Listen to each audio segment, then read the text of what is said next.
Welcome to MMA Fancast. My name's Luke Payson, and I am honored to have first-time guest of the show and an owner of one of the greatest heavyweight MMA knockouts from a front kick you'll ever see, Cam Kinzig. Cam, welcome to the show. Thank you. It's nice to be here. You had quite the intro. I don't know if it's deserved, but I'll take it. Well, for people that haven't seen it yet, try to watch the replay for 247 Fighting Championships 513 Fight Night at Cincinnati, Ohio from September 9th. Cam, you did an incredible job. Most of the time, we recommend people get the app, the 247 Live app. It's a subscription, and you can watch it on there. They have the whole fight replay. There might be a clip up somewhere as well that they can see it. I think there actually is. Pretty great stuff. If it's okay to bury the lead a little bit, I'd like to back up one fight before we talk about Saturday. We didn't get a chance to have you on before because obviously you were training for a big heavyweight showdown, and it was a great fight and a great outcome. But I want to talk to you a little bit about the fight right before this one. Then we'll build up to this one. You fought for LFA. You were 2-0 at the time, fighting a guy who was a pro heavyweight who was 5-1. Talk a little bit about how that fight came together, just because that matchup, 2-0 versus 5-1, that's a step up in competition, obviously. What made you say yes to that? And walk me through the finish a little bit, because all of your pro fights, all 4 pro wins have been by finish. So talk a little bit about that most recent one. So I don't know if you can hear, I have a Siberian Husky puppy. So if you hear yipping, he was created for all of my sister. My sister had a baby shower yesterday. Easy, bud. His name's Chaos. So he's getting Bring Chaos over. Introduce Chaos to the show. I didn't have any dog food for him, so I made him breakfast sausages. So he's licking the bowl right now. I cut up 4 like patties. And so he's a little pissed right now because normally I come home and he gets like an hour of play, and I did a quick walk so I could, catch up with you. So you might have to hear a little bit of yipping, but we love dogs on the show. There's a professional fighter out of Pittsburgh, Cheyenne. Shout out Cheyenne, Bat Queen Hall, whose dog Cash has been on the show so much, I started introducing him first before her. Love dogs on the show. If I had known, I would have introduced Chaos with his friend Cam. I actually got him a few days after the fight that we're talking about, the win against Aaron Bush. It was literally, I was like, oh, I'll take my winnings. I'll get a dog. I'm tired of living alone. The single guy life. It's because I work from home too. So I was just nice. Well, from what I know, a Siberian Husky takes a lot of care because they truly are a work dog. Like, you've got to give them a lot of, 3 hours of attention a day. So I give him like a 45-minute walk in the morning, an hour at lunch. The ultimate goal is to have him be my running partner. So that's kind of why I got him. And plus he's cute. So, that doesn't hurt either.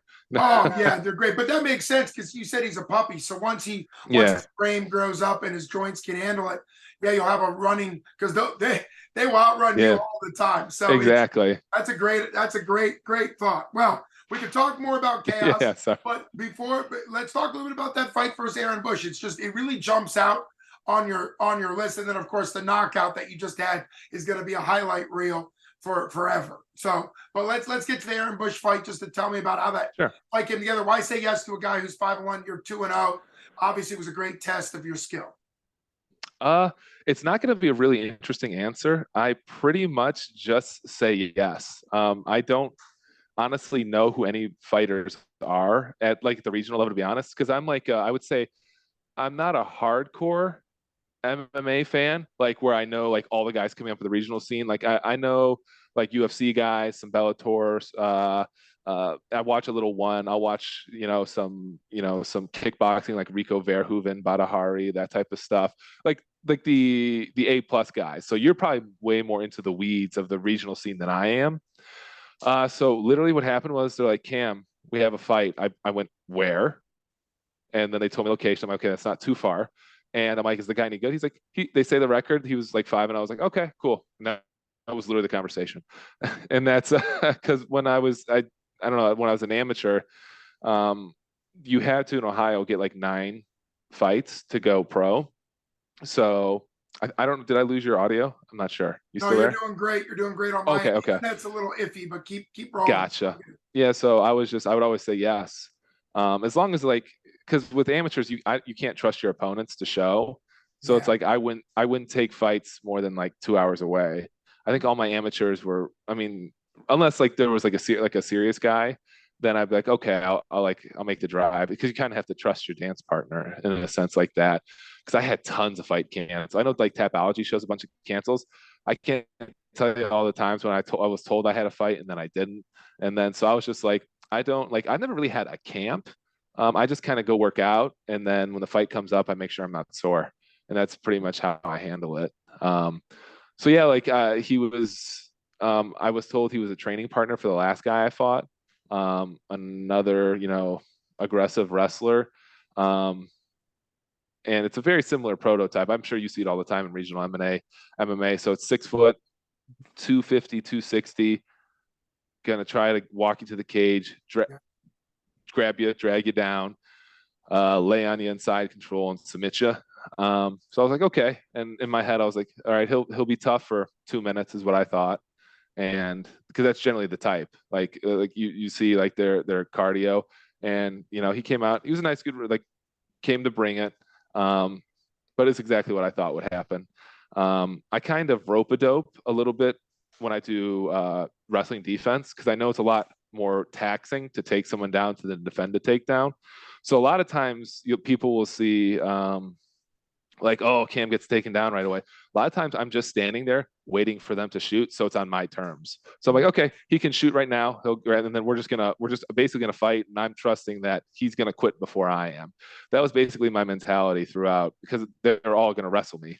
Because especially at amateur level, you can't knee. That was the most frustrating thing. I actually, I think I saw your interview earlier today with Raiden. And he kind of said the similar thing where it's like you can't knee him. Like they have these similar positions where they can rest and arbitrary. Oh, hold on here. Wait. Chaos, what are you chewing? Sorry, hold on. Here's a plastic bowl. Give me 1 second. I'm sorry. Oh, sure, of course.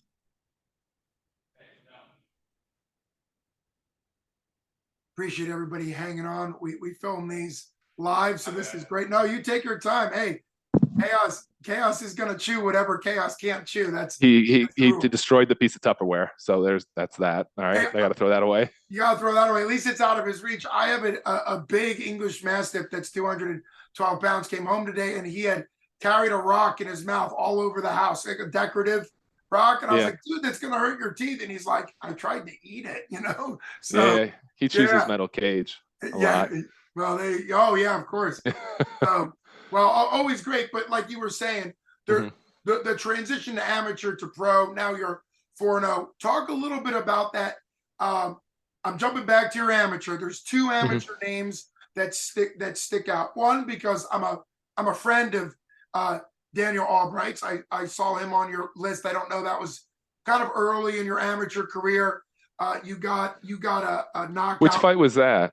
That was the one that you got. You ended up finishing him in 24 seconds in round 1. Oh, was that the dude with the grenade tattooed on his chest? Yep. Because he's an Army veteran and did not know that. Post 9/11 Iraq, vet, possibly Afghanistan, one of the deserts, and he's still currently in as reserve. He's a great guy, but yeah, that's his identifiable tattoo. Yeah. Okay, that's how like I never even got names. No, I remember when I fought Eric Hastings. I didn't know what he looked like. So when I was walking in to fight, we were in weigh-ins and I saw Harry Hunsucker and I thought that's who I was fighting because that was the only other big guy I saw. Then I was like, okay, that must be who I'm fighting. And so I was just like, okay, that's the only big white dude here. I was told that's what he looked like. And then when I go in the cage, I'm waiting for my opponent to come in. I'm like, oh, that's not the same guy. Well, now you at least get face-offs, right? At least you get to see your guy. Now most venues will do face-offs, so at least you don't. That's hilarious, though, that the first time you saw him was when he was getting in the cage. Well, I guess he's in the cage, know. So, but your last amateur, your last amateur opponent is now a UFC fighter. Dylan Budka last week. Yeah. Dana White Contender Series, you got a decision win over him as an amateur. I think your last amateur fight. So what does it mean to you? Were you watching it? I know it was your fight week, but did you watch it Tuesday? Are you rooting for him? What are your thoughts on yeah, no, I watched it. Funny, he actually rode with me. So we got Olive Garden before my Aaron Butch fight. We carpooled together. He was in my car with me, so we chatted. We have my wrestling coach Ian Giachetti. He was in my corner.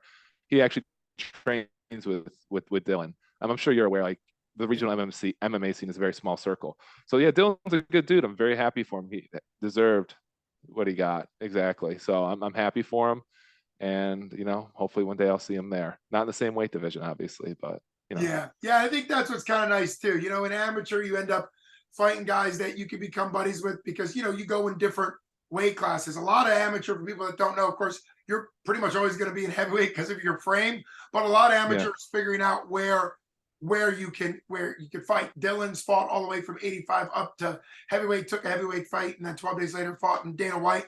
And now Dana wants him to go 170. So who knows yeah, where he'll end right. up in the UFC. Funny, I have a funny story about that fight Sure. actually. So I didn't. So Matt was training for a fight, and so Mickey Gall was in town, Sure. and we're ballpark the same age, so he wanted to go out. So we linked up. We went out. We went to my buddy's place, went to like pool party, and got really drunk. And then I got too drunk, so Mickey actually drove my car home, and I crashed at one of Matt's houses. And then like the next morning, I was super hungover, and Matt's like, "Oh, I set you up for a fight." Like I heard it was like a week and a half, and I was like, and it was for Dylan, so I hadn't been training or anything like that. It was just, and I said okay, and I didn't know anything. So I was just like, I just remember laying on the couch like, oh, I don't want to fight. I'm so hungover. That's a learning lesson right there. But it ended up becoming what's interesting. It ended up becoming your last amateur fight. So obviously the timing worked for you to fight Yeah. him. You've mentioned the first name Matt a couple times, but for people that aren't putting this together, you're talking about the UFC legend, most likely a future UFC Hall of Famer who's still an active fighter at 42 years young, Matt the Immortal Brown. What's it like? He just got a big win. I think it was in May or June of this year. What's it like training at his namesake gym, Immortal MMA, and what's it like being coached by him? He was in your corner on Saturday, and obviously that's got to be a big part of your success.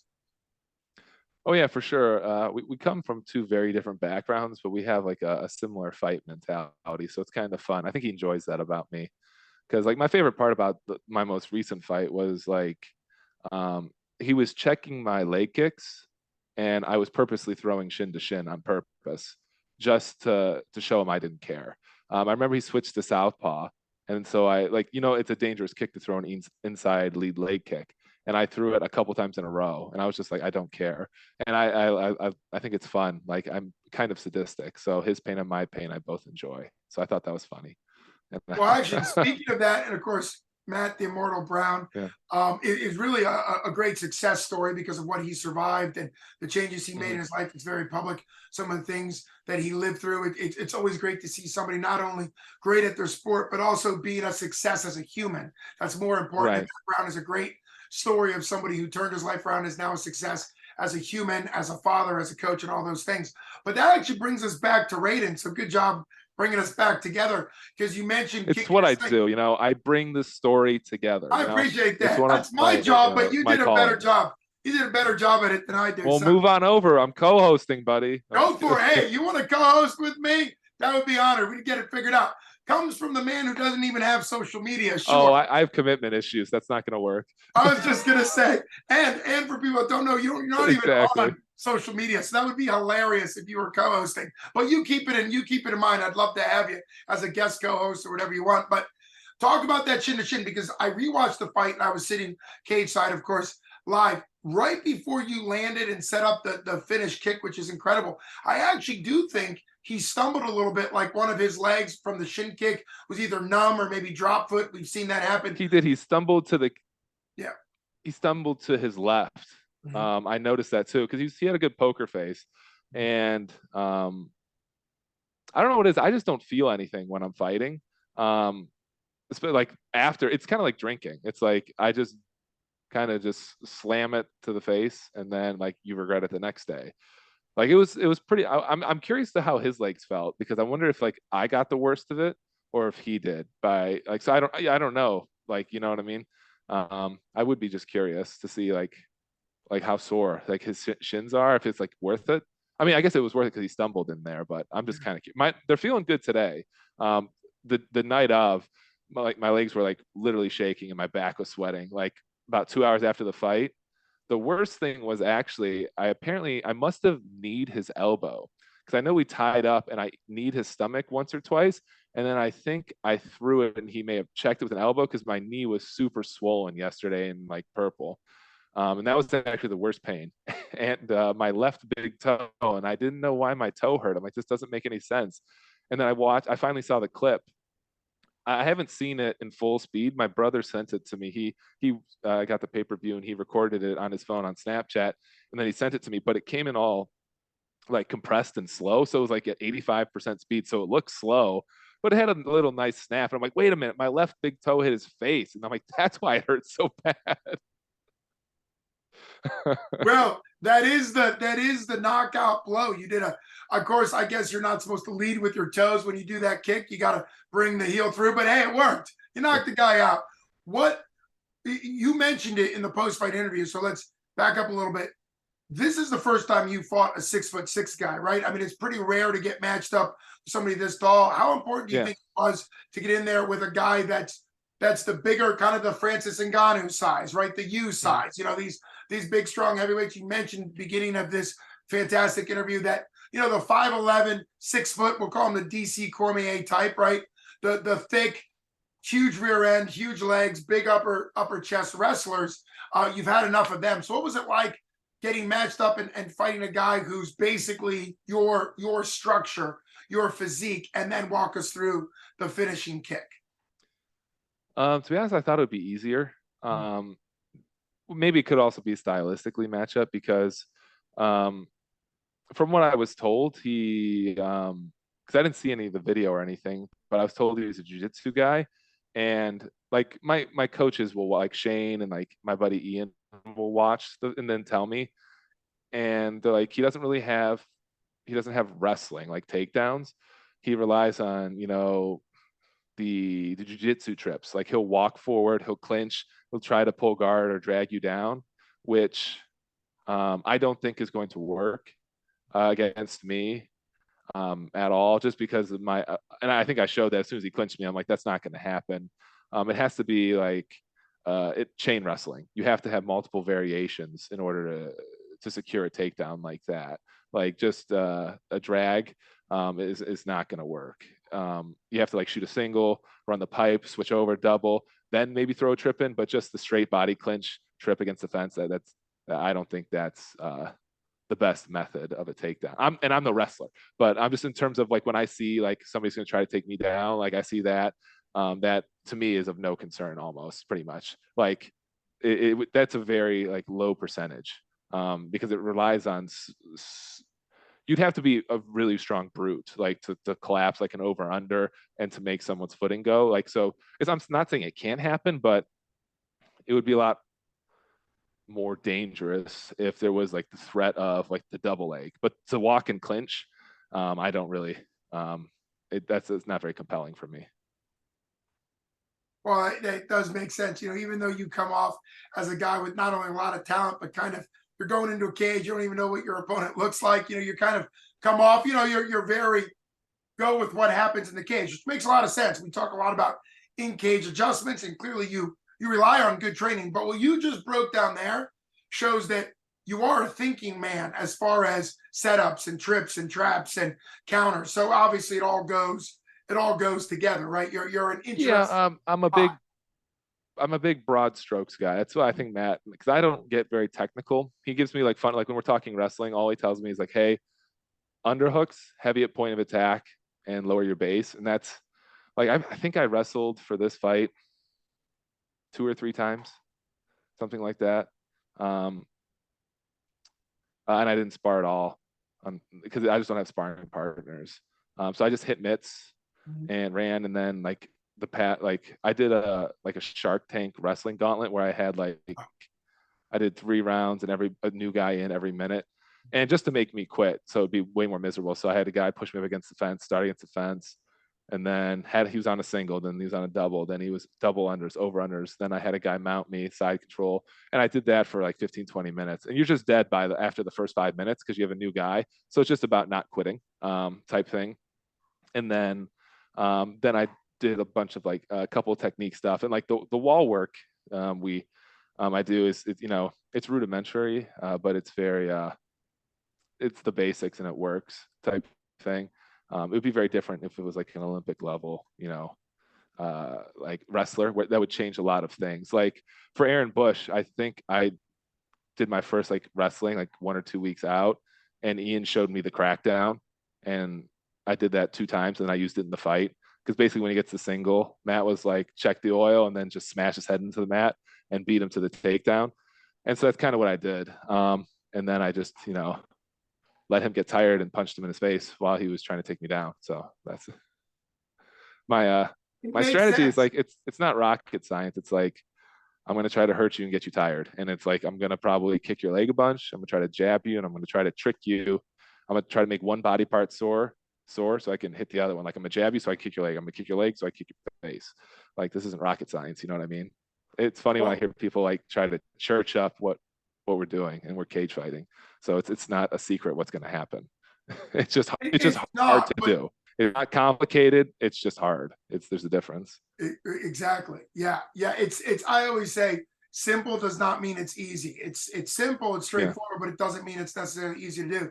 Something that you pointed out is, even though you're right, of course, that whether it's physically changing levels, like some might do, or in your case, kicking low, punching high, kicking low, all that stuff. Mhm. Sometimes people, understandably, it's a fight. Sometimes people just, I'm sure seen this, they just trade whatever was most recently thrown, which is a bad habit to get in, right? People trade the same Yeah. punch because the opponent punched. They'll trade a kick because the opponent kicked. You hit me with the leg kick. Yeah. Right, right. You're talking about the fact that you're using your variety to your advantage. And in MMA, there's so much variety, so much that sometimes people just kind of shut down to the variety and end up just using one or two things, which of course they can. There's no rule against it.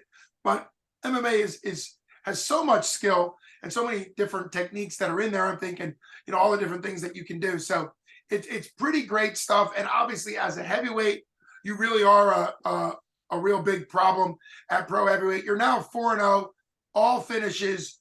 3 of those 4 finishes came in the first round, 1 in the second round. So your debut pro fight, you slouched a little bit because you didn't finish him to the second round. So, hey. I've But got all different variations though. I have a TKO to strikes. I have a flat knockout. I have a failure to like meet the bell, I think is what it's called. And then I have like a head kick knockout. To me, I thought that Matt said it was, I mean, I don't really care. TKO and KO to me mean the same thing, but I think somebody said it was a TKO. And Matt was like, that's a KO. And it's funny. Like Matt cared more than I did. I thought it was funny. It well, was funny. I don't see him smile that much, and he was fucking grinning ear to ear after that. He loved that. I would never correct Matt the Immortal Brown. So Tapology and the commissioner's wrong. It's Yeah. clearly just a straight knockout. But I believe the logic, I can see saying it, but I believe the logic is, and it's a tricky thing between KO and TKO, they're the same thing, is he folded like it was a straightaway knockout. Like he went down like a straightaway knockout, home run, walk-off knockout. But he actually recovered. Hats off to Raiden. He recovered enough that he kind of crunched up, and then you were raining punches. And you typically, I thought so too. I'm like, I was prepared to keep going. So like, it wouldn't have surprised me if it kept going a little bit. I think we all know like what would have happened, because it's for him. It's like it's a hard position. You're like he's like trying to get up, and so he could have potentially got up, but he was a very cool guy. Shook my hand. I didn't seem like he protested at all. So I don't think it was controversial or anything like that. oh no, it was a good stoppage all around. And I can see why they call it a TKO, because they technically wrote it up front kick to ground punches, because the kick put him down and then you finished him on the Sure, ground. yeah. But you're right. The failure to answer the bell is they're all impressive, but the failure to answer the bell may be one of the most impressive ways to finish an opponent, right? Because they made it to the end of the round. We've seen this happen in UFC, but sometimes it is smarter for an opponent to not come back out. I think sometimes they got to make those decisions. So that's a pretty impressive way, particularly because the retirement win you have is over Aaron Bush, who was 5-1 at the time. And something. Oh, he retired? Well, no, I'm sorry. Retirement is what it means when you don't do yes. too well. Okay. I see. Sorry about that. They call it a Okay. retirement. I apologize. No, he's still, Oh, I okay, hope, okay. would be fighting. But that actually Oh, brings no, up no, a okay. great question. And that is for you, obviously you're early in your pro career, but you look like you could be fighting on Dana White Contender Series anytime, or maybe you get a couple They more said I was 31 in the octagon. I was like, oh my God, I sound so fucking old. I was like, I was remember fighting. I'm like, I'm about to fight, and I feel bad that he said I was 31. That I was like, is your shit. age, though. I know, but I don't feel 31. I feel like I'm Well, good. 25. Good. Hey, I'm glad. I'm glad you feel 35. That's great. I always joke. I have a 91-year-old father who's a Korean War vet, lovely guy, and he's so old and his body's not great, but he always wishes he could be 75 again. And I asked him, I was like, Dad, It's my dad's 75. birthday today. That's where I was before this. Oh, hey, happy birthday. But I always say, like, Dad, people complain about being 75. Like, people say, oh, 75 is so old. He's like, I was like, why don't you want to be 25? Like you just said, Cam. He's like, because I can't remember what it feels like to be 25. So enjoy it while you're young. One day you're going to be 91. You're going to be looking back at your 70s and I'll be thinking dead. you'll be I dead. eat too much red meat. I drink too much caffeine. You don't see big guys like me run around. I'm like a Saint Bernard. Where I'm gonna die young. Well, that got serious, but happy birthday. Happy birthday to your dad. I have a dark sense of humor. Yeah, he's Hey, 60 today. Old that's man River. awesome. Hey, 60. Did you guys do any of those sort of dumb over the hill gag gifts for 60? No, my sister's moving to Texas, so she was visiting. So I went and saw my niece, and my sister is pregnant with her second. So we had the baby shower yesterday, and then we went and got like ice cream as a family today. So it was more wholesome, because it kind of honestly this fight screwed up my weekend, to be honest, because what had happened, we were supposed to have a family vacation, and I was supposed to fight for LFA next week, but they couldn't find an opponent because I was supposed to fight some kickboxer who's making a debut or something like that, but it just didn't line up or work out for whatever reason. So then we're like, and then originally my family was like, hey, we're going to do a family trip, end of September. So I was like, okay, I'll, crank out a fight. Because the goal is to fight 3 to 4 times a year, because that's what I was doing in the amateur career. Then COVID happened, and then I had some injuries outside the cage, which caused some issues, which delayed some stuff. Like after my first fight with Jacob Hevlin, I got a bicycle and I was racing my brother in the park, and I pedaled too hard and I snapped the chain off, and I flipped over the front of the handlebars because I was pedaling so hard, and I just smashed the asphalt, and I was riding shirtless, and I skinned the entire like right side of my body. And I've gotten staph and MRSA before. So like it kept me out of the gym for months while my skin healed. And then I partially tore my bicep. Um, when I can't remember, I think it was after the Dylan fight.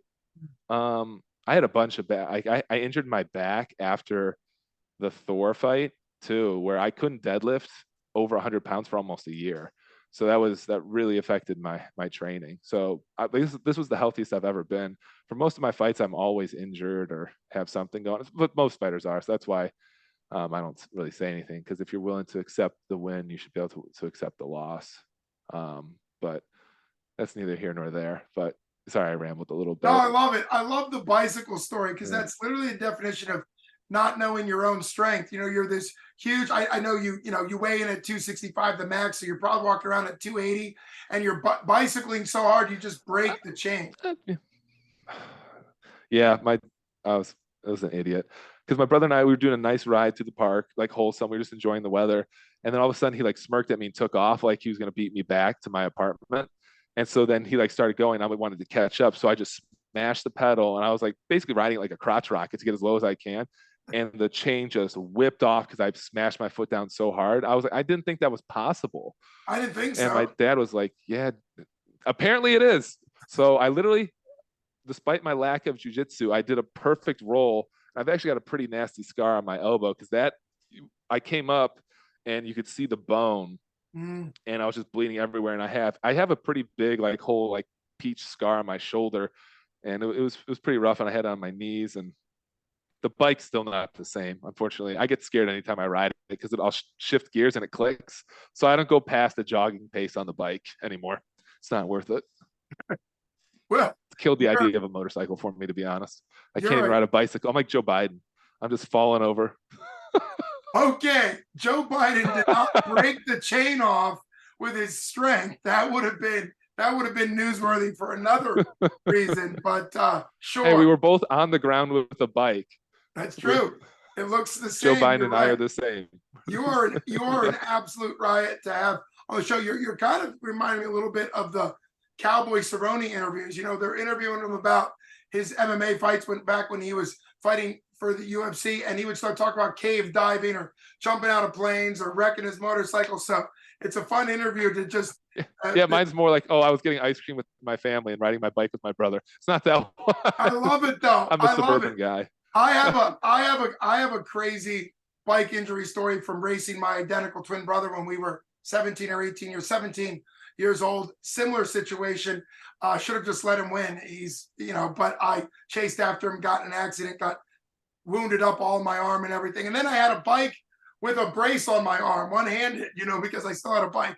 Hilarious stuff that you do on bicycles. But I really appreciate you taking time to come on the show. Obviously, it's been an absolute blast. Congratulations to you and the Immortal Fight team, as well as, of course, Matt Brown, everybody in your corner. And it's just been really fun having you on. You're very clearly and very obviously an incredibly talented heavyweight.